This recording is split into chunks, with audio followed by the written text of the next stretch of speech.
Bismillahirrahmanirrahim. Assalamualaikum warahmatullahi wabarakatuh. Nama saya Agus Yosef Abdullah, pengampu mata kuliah Ulumul Quran di STAI Miftahul Ulum. Pada kesempatan yang berbahagia ini, saya akan menyampaikan tentang materi pokok, cabang kajian, dan sejarah singkat Ulumul Quran. CPL-nya 12, yaitu menguasai substansi materi, struktur, konsep, dan pola pikir keilmuan pendidikan agama Islam yang mencakup bidang keilmuan Al-Quran Hadis, akidah akhlak, usul fikih, dan sejarah kebudayaan Islam. Yang selanjutnya, CPMK-nya adalah mahasiswa mampu memahami aturan perkuliahan dan gambaran pembelajaran mata kuliah Ulumul Quran. Yang kedua, mahasiswa mampu mendeskripsikan struktur keilmuan dalam bidang Ulumul Quran. Yang selanjutnya, CPP-nya yaitu mahasiswa mampu mendeskripsikan struktur keilmuan dalam bidang Ulumul Quran. Sebelum dilanjutkan, kita teman-teman mahasiswa yuk bermain Mentimeter. Join ya di Google, klik menti.com dengan password atau kode 37768128. 37768128.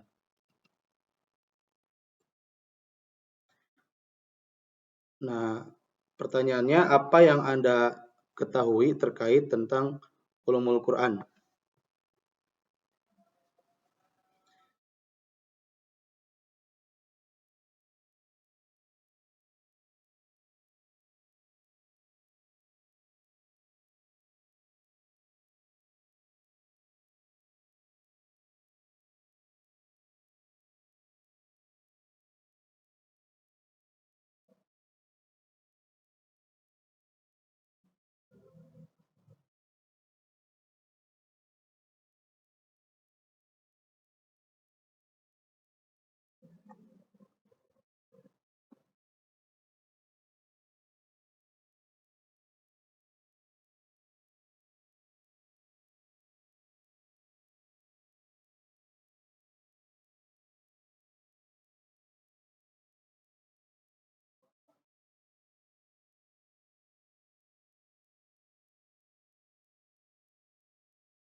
Sudah ya?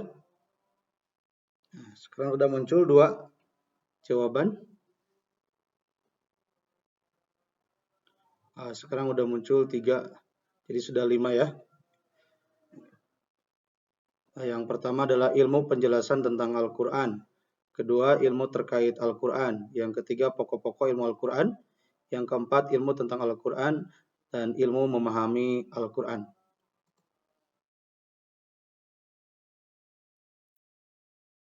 Oke, selanjutnya kita jelaskan tentang Ulumul Quran secara bahasa adalah berasal dari bahasa Arab. Kata ulum berarti ilmu atau pengetahuan. Sedangkan Quran merujuk kepada Al-Quran, yaitu kitab suci dalam agama Islam. Jadi secara bahasa, Ulumul Quran dapat diartikan sebagai ilmu atau pengetahuan tentang Al-Quran. Nah, Ulumul Quran secara istilah yaitu merujuk kepada cabang ilmu dalam studi Islam yang fokus pada pemahaman, penafsiran, dan analisis Al-Quran secara aspek-aspek terkait dengannya. Selanjutnya, Ulumul Quran adalah cabang ilmu dalam studi agama Islam yang berkaitan dengan Al-Quran. Para ulama menggagas terkait Ulumul Quran.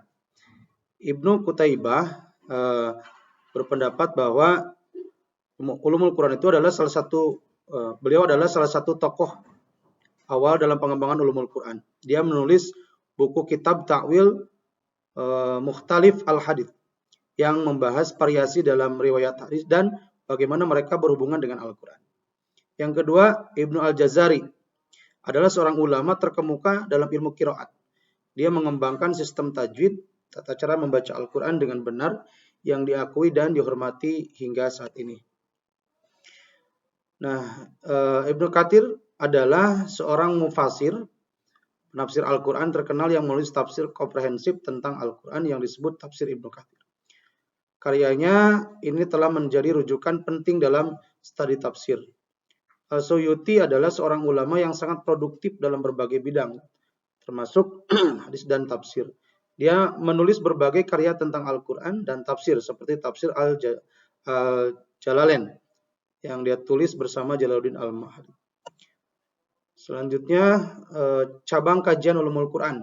Naskah Al-Quran, studi mengenai penulisan, pengumpulan, dan preservasi teks Al-Quran, termasuk topik seperti khutbah atau tulisan Arab, varian bacaan, dan sejarah fisik Al-Quran. Tafsir Al-Quran, penafsiran dan pemahaman teks Al-Quran yang mencakup metode tafsir, alat-alat tafsir seperti kamus dan kitab-kitab tafsir, serta berbagai pendekatan interpretif. Yang selanjutnya, cabang-cabang kajian ulumul Quran.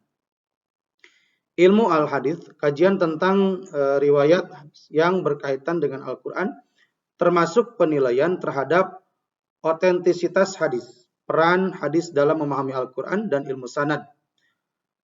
Asbabun nuzul, pemahaman tentang latar belakang dan konteks di balik pengungkapan ayat-ayat Al-Quran, membantu dalam memahami situasi saat wahyu diterima. Selanjutnya cabang kajian ulumul Quran, yaitu ilmu qiraat, studi tentang variasi dalam cara membaca Al-Quran, termasuk qiraat yang berbeda dan perbedaan di dalam membaca. Selanjutnya yang kedua, ilmu balaghah, yaitu kajian tentang retorika dan bahasa yang digunakan dalam Al-Quran, mencakup analisis bahasa Arab, struktur kalimat, dan gaya penulisan.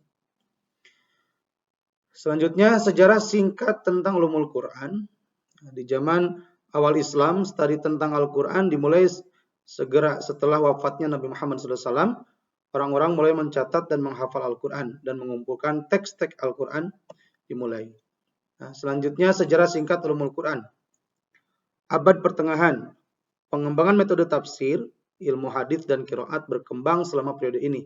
Banyak ulama besar seperti Ibnu Katsir, Al-Qurtubi, dan As-Suyuti menciptakan karya-karya penting dalam ulumul Quran. Selanjutnya, sejarah singkat ulumul Quran. Di era modern, ilmuwan Islam modern terus mengembangkan bidang ini dengan menggabungkan metodologi ilmiah dengan tradisi ilmu pengetahuan Islam. Studi Al-Quran menjadi semakin terbuka terhadap metode ilmiah dan krisis. Selanjutnya, udah selesai ya. Alhamdulillah. Mudah-mudahan bermanfaat. Mohon maaf apabila ada kekurangannya. Terima kasih. Assalamualaikum warahmatullahi wabarakatuh.